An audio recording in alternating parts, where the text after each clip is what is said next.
Welcome back to the Fight with Teddy Atlas. This is going to be a special episode, just a quick hitter on a couple things we wanted to revisit regarding the Canelo. This is going to be a burp. Regarding the Canelo-Jacobs fight. You had mentioned that it was a tale of two fights, and it looked like almost two different fights from 1 to 6 and then 7 to 12, with Canelo seeming to, in my opinion, dominate the first 6 rounds, and then Danny started to come on late. But I wanted to give you a chance to expand upon that. Danny allowed to come on late, Yeah. and then that's Fair. I think we're probably more. We try to be as definitive and specific as possible, and probably more so than people are used to.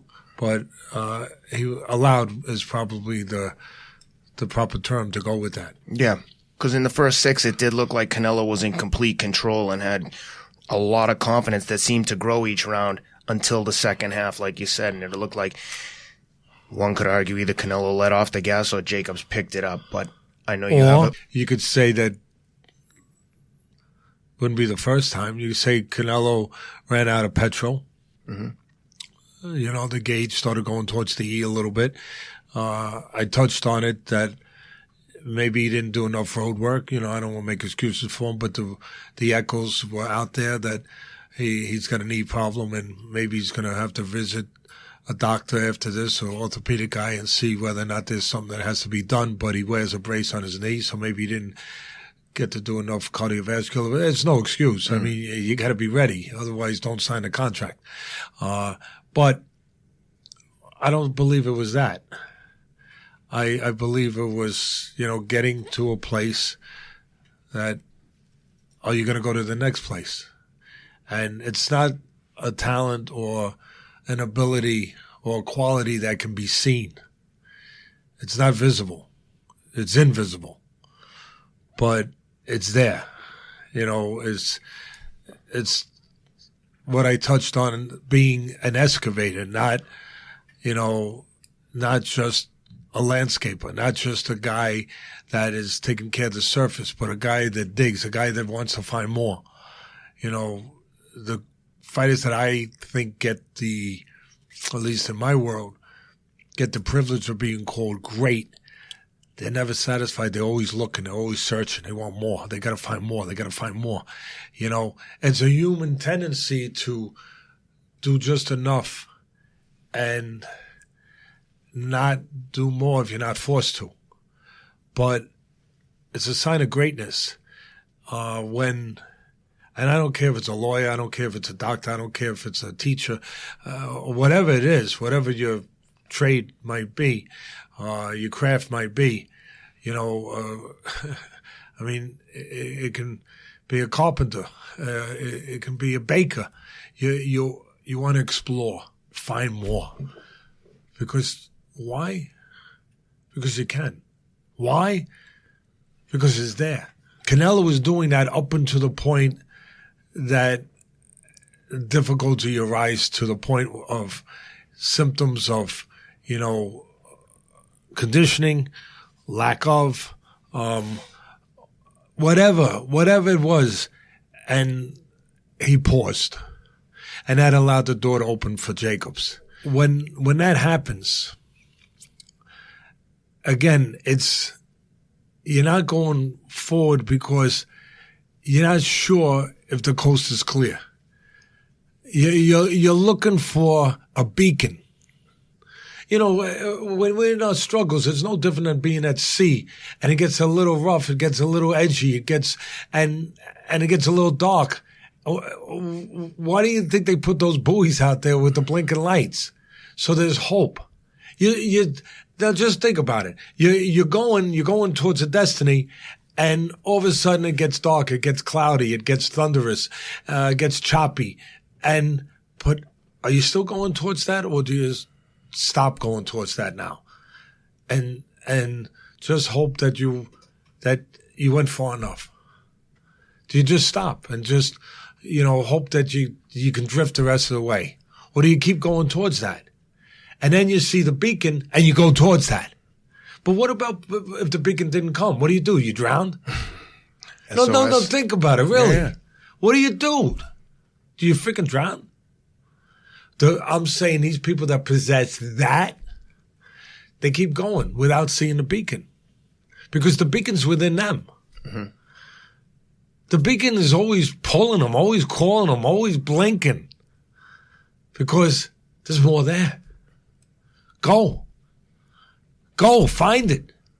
And I'm saying the great ones, I'm saying Canelo's not great. He didn't display that. And I'm saying he's tremendous. I'm not being contradictory. He's tremendous. But I'm saying Hagler would have went without the beacon. Sugar Ray Leonard would have went without the beacon. And now the other thing I want to touch on is somebody asked me, you should ask me, kid, but somebody asked me, they said, Teddy, I got a question for you. Jacobs in that fight started too late. Yes. I mean, if you want to just be, black and white, yes. Well, if you fought him again, he started a little sooner, he'll win. No. Teddy, what do you mean no? You just agree with me. He started too late. So if he started a little sooner, he would have won. He wouldn't have started sooner. What do you mean? Because he would have waited too late again. Because he was waiting for the beacon. Because he was waiting for the coast is clear.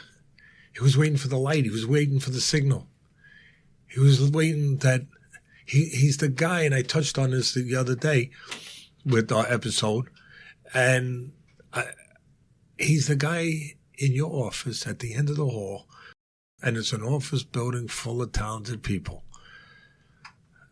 You would only be in an office building full of talented people. I know that. And he's at the end of the hall at the water fountain, and the water's running through his mouth, but he ain't drinking. He's waiting for the moment to pass, for the coast to be clear, for the guy that he's uncomfortable seeing to get out of the way, for his boss to be gone. He's waiting for that. And Jacobs was waiting for that. He was waiting for the uncomfortable moment to pass, the boogeyman to be gone, for somebody to say, you can come now. And yeah. He was waiting. And so it wasn't a matter of his timing being off that he started one round too late. And it was 1 or 2 rounds too late, the difference of winning and losing. But that's life. And that's what I want the people. I want this show to be that for people out there. I said it. I want to keep my word. When we first started our initial episode, when we launched it, I said that we're going to use boxing to connect the dots in life. And that's what it is. And life is a fight. And this is for everyone out there. This isn't for Canelo. Canelo's, he's good. He's good, baby. And Jacobs is good, even though he came up short in his 2 biggest fights. He's good. He's made money and everything. But there's a reason you come up short when the talent is just as good, arguably. And in some ways, you could even argue might be better in some areas. But again, you do it all over again. You do the math. 6 rounds, 6 and 6 is 12. It's a 12-round fight. He blew the first 6 rounds. So start 1 round, add 1 to 6. You got 7, right? That means you win. Yeah, the math don't work in that universe. It's not a universe of math. It's a universe of wills. It's a universe of beliefs. It's a universe of, are you willing to go somewhere that you haven't gone before without somebody handing you a map that the road is clear, that the road is there, that it won't suddenly end on you? And so they could do the fight again a week later. He'll start late again. Well, I would argue too. Also, because again, the signal won't come until it comes, and so it's not a matter of him doing the math and saying, "Oh, I better start going. I'm running out of." It's not that. It's not that. That's the genesis of the stimulus to get him going. And go ahead. I'm sorry. It almost like a combination of Canelo letting off the gas gave him the opportunity to start coming forward and putting forth more of an effort. And had he done that earlier while Canelo was still fresh, he might have exposed himself to some. Well, Canelo had him. I mean, just close your eyes and see. I said it the other day when we did the episode, and we're following up on it now. It was a sputtering car. Right? You don't drive those. You drive. I see the cars you drive. They do not sputter. They are good cars. Rob drives me around. I don't drive. See, now you're getting easy. And the car's sputtering, and it's ready to be pushed literally off the cliff. And Canelo didn't push you off the cliff. Yeah. You know, and Canelo, Danny didn't dig and claw and find a way back in. He was given a way back in. Yeah. You know, the door of opportunity was suddenly open for him. The other thing I wanted to touch on, and then we'll cap this and that'll be it, is we go overboard. I touched on it in the episode the other day where I think that we go overboard with especially with our sports figures, heroes, whatever you want to use as the description, where it's the greatest. Oh my God, it's the greatest. You know, what are you judging it against? I mean, why? Because you're here during that time? Yeah. So it's convenient that if it's the greatest, then I was around during the greatest era. So that's pretty cool. That embodies me more in certain dimensions. So I just think my God. And now listen, some of them might be out and out shilling. That sometimes the people will shill for, you know, I call it howling for your meal. Yeah. You know, but I mean, I'm talking to the people now, if you don't mind. I'm talking to these guys for a second. You guys are smart. Do you ever feel insulted? Really? I mean, I'm not saying I'm perfect when I do the commentating, but I want to be realistic. I want to be as forthright as possible, and sometimes more so than maybe the promoter or maybe my employer wanted me to be. But I'm thinking about just say the truth. Doesn't give you a badge of honor or anything, but say the truth, because you guys aren't dumb. And then some people will say to me, but Teddy, if you say the truth, it's not a good fight, or the guy's not this, and you only say he's this, the people might not come and buy the product. You guys can tell me if I'm right or wrong, but I think you will, because you get the truth. I think there's value to that, because you get the truth. You buy into that. You feel good about that. You might be told, hey, this might not be as great a fight as we want it to be, but you're tuned in because you were told that. You won't run away because of that. Right. See, but people will tell me in my business, oh, Teddy, you got to be careful. You know, maybe that hurts you a little bit in your business because, you know, the employers out there and, you know, the sponsors out there, the advertisers out there, they want this. They want multitudes of bouquets of flowers all the time. And they want it over the top. They want, and my argument is those guys, you speaking for them, I think they want the truth. I think that if they know they're going to get the truth, they'll find that worthy enough. And then the fight will turn out to what it is. But at least they know. Don't you want to be able to depend on whether or not you could trust somebody? That I know that if says it's a bad fight, all right, but I'll still come and watch because A, it was honest, and B, I find it interesting that he was able to handicap it that way, and let's see if he's right. And let's look at all the nuances attached to that. or the peripheral stuff attached to that, instead of just that it has to be the thrill in Manila. And the things that he's pointing out that make it why it came up short in this way. That's something to examine. And again, I just think that the people, I start with my question again. Do you ever feel insulted? Do you ever feel insulted when sometimes they go over the top? Or do you become robotized where if you're hearing something, and we can be led by things, right? I mean, really, I see a McDonald's commercial and I want a Big Mac. I do. I start getting a little hungry. I think I want a Big Mac. Along those lines, when I'm watching a fight, you're right. When you hear someone say, "Oh, that was a big shot," and you don't think it lands, I start questioning myself. Like, did I miss that? That didn't look like a big shot to me. And I start to think like, oh, they must be right. I must have missed it. They're at the fight. And I start to like subconsciously, I realize I'm starting to judge the fight the way that things being called, and that's not always the case. You're being led. You're being led. Yes. And I'm just saying, I'm not perfect, but if I felt something was going that way, I'm going to say it. Don't get me wrong. Yeah. People could say you're leading too. No, well, I'm leading from what I'm seeing. Yeah. Not what I'm projecting. Right. And but I'm just wondering if our buddies over here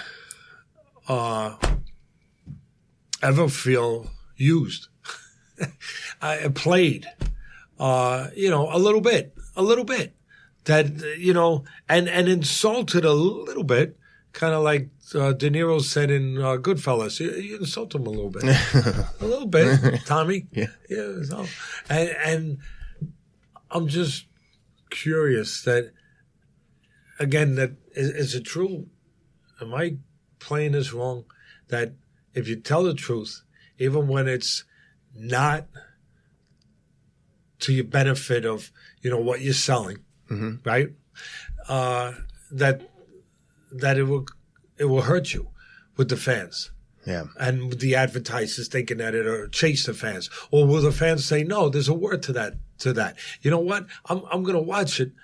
Even though he warned us, I'm going to watch it out of, I don't know if this is a too powerful word, misused, but out of respect that he's respecting us.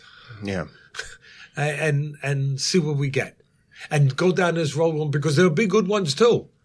But I'll go through the rain puddles with them too. Yeah. But anyway, one of the things during the course of the fight was they were going crazy when Canelo, was slipping and dipping and, making him miss a few punches, right? Yeah, you're talking about the commentators, Brian Kenny and Sergio Mora. Now listen, I think that they're good people and they're terrific. Yeah, I do. I like them too. They're two of my favorites. I mean, so I should say that. And they are. And they have their eyes and they have their judgment and, and they're right. They're right. He was doing all that. Yeah. I'm going to say it again. They're right. All I'm saying is, for me, maybe it's because where I come from, but isn't a fighter at that level, if we're already saying and declaring that he's that level of a fighter, Canelo, doesn't that come with the turf, with the territory? Aren't you supposed to do those things? Should you be given, I remember we used to collect those bazooka wrappers, and if you got enough of them, you could send away and you get a Dakota ring. Mm-hmm. Yeah, you get one of those Dakota rings. Those were pretty cool, and like some kind of a junior badge of you were a universal elite star leader. I don't know, it was something, and you wanted to get that badge. Should you be given that badge if you're a fighter, an elite fighter, and you're slipping some punches? Really? I mean, aren't you kind of doing what fighters at that level are supposed to do?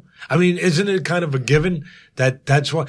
I mean, Isn't that what Floyd Mayweather does in his sleep during the national anthem? I think you're talking about the fourth round, right? Isn't that Pernell Whitaker did his whole great career and he doesn't get enough credit? And let's look at some of this stuff. So you're talking about we got our great producer here, really, and I don't say that lightly, but there's a montage here. Let it run. So we're talking about, I think, in the fourth round of the fight, Canelo had slipped a few punches and he looked nice, but it was like they and he acted, did it a couple times. Yeah.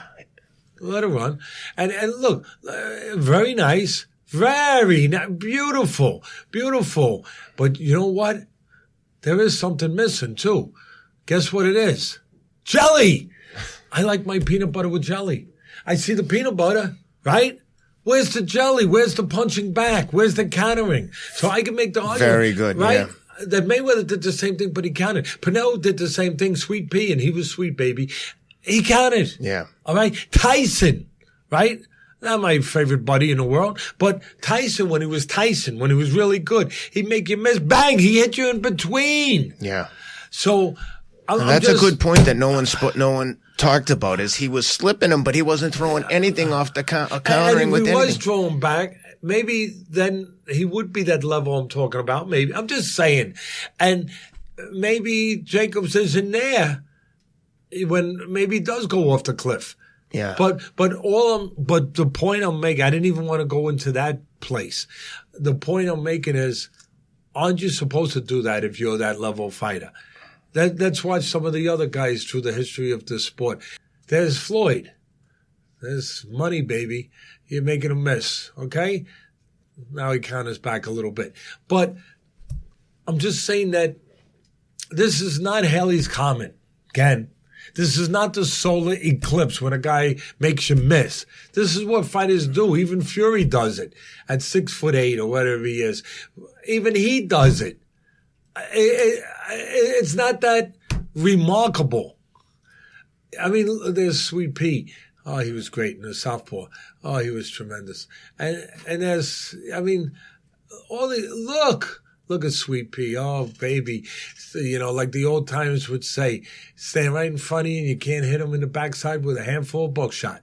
I mean, I think Loma's one of the best at slipping, step around, and throwing punches constantly. Yeah, oh, he's tremendous. He puts the other dimensions to it. But I'm just saying, should we go that nuts that guy's doing what you're supposed to do in your craft? I mean, that would be like the pizza pie maker.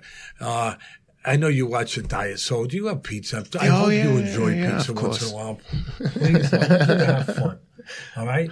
And I'm having the most fun. All right. And so you get the pizza pie guy, right? And he's got the pizza and he's throwing it, he's getting ready, he's putting it down on the tray. What does he do? He sprinkles a little flour. Does somebody scream, whoa, look at the way he sprinkled flour on that pan? No, he's a pizza guy. You sprinkle flour on a pan. You're a pizza guy. That's what you do. Right? Yeah. You got a chef, you know, he's in the kitchen. He's making a top chef, you know, he's got the hat. That must be a top chef if you got a hat, right? Yeah. And he's doing all the, and all of a sudden he takes a little oregano. Oh, did you see the way he dropped that oregano into that stew? What? He's a chef. Supposed to drop freaking oregano into the freaking stew, right? But I think it's not unlike the NFL. You see guys make a routine catch. I remember, who was it? Keyshawn Johnson. He caught a touchdown early in his career, slams his helmet off, stomps up the sideline. I'm like, you get paid millions of dollars to catch footballs. Why are you surprised that you caught one? That should be like, hey, no shit. I get paid to do this. Thanks for coming. That's the showmanship. That's a little bit of a different, that's the individual. But I'm just talking about. Well, after he's slipping, he's like admiring his handiwork rather than getting right back on the gas. But the part I'm talking about is the part where we are commenting on it and viewing it and making it so extraordinary. I'm not talking about the individual showing off, but we're making it so extraordinary when it's not that extraordinary. It's what it's supposed to be. Yeah. It's like a lawyer. Take another example, just to go all over the place.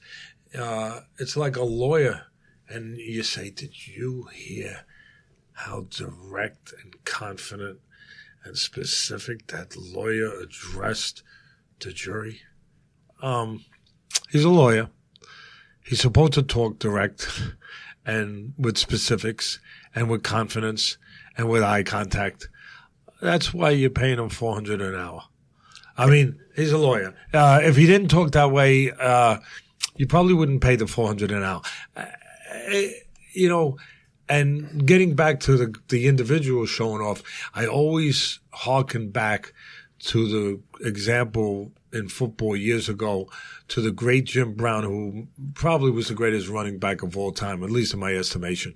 And he used to, when everybody else was doing what you say, and back in those days it wasn't at the level it is today, but where they're spiking the ball and everything else, and he would just hand the ball to the ref. That's my favorite. Yeah, and somebody one time asked him, and this is my favorite too, asked him, hey, Jim, how come you don't spike the ball? How come you don't do all those, histrionics?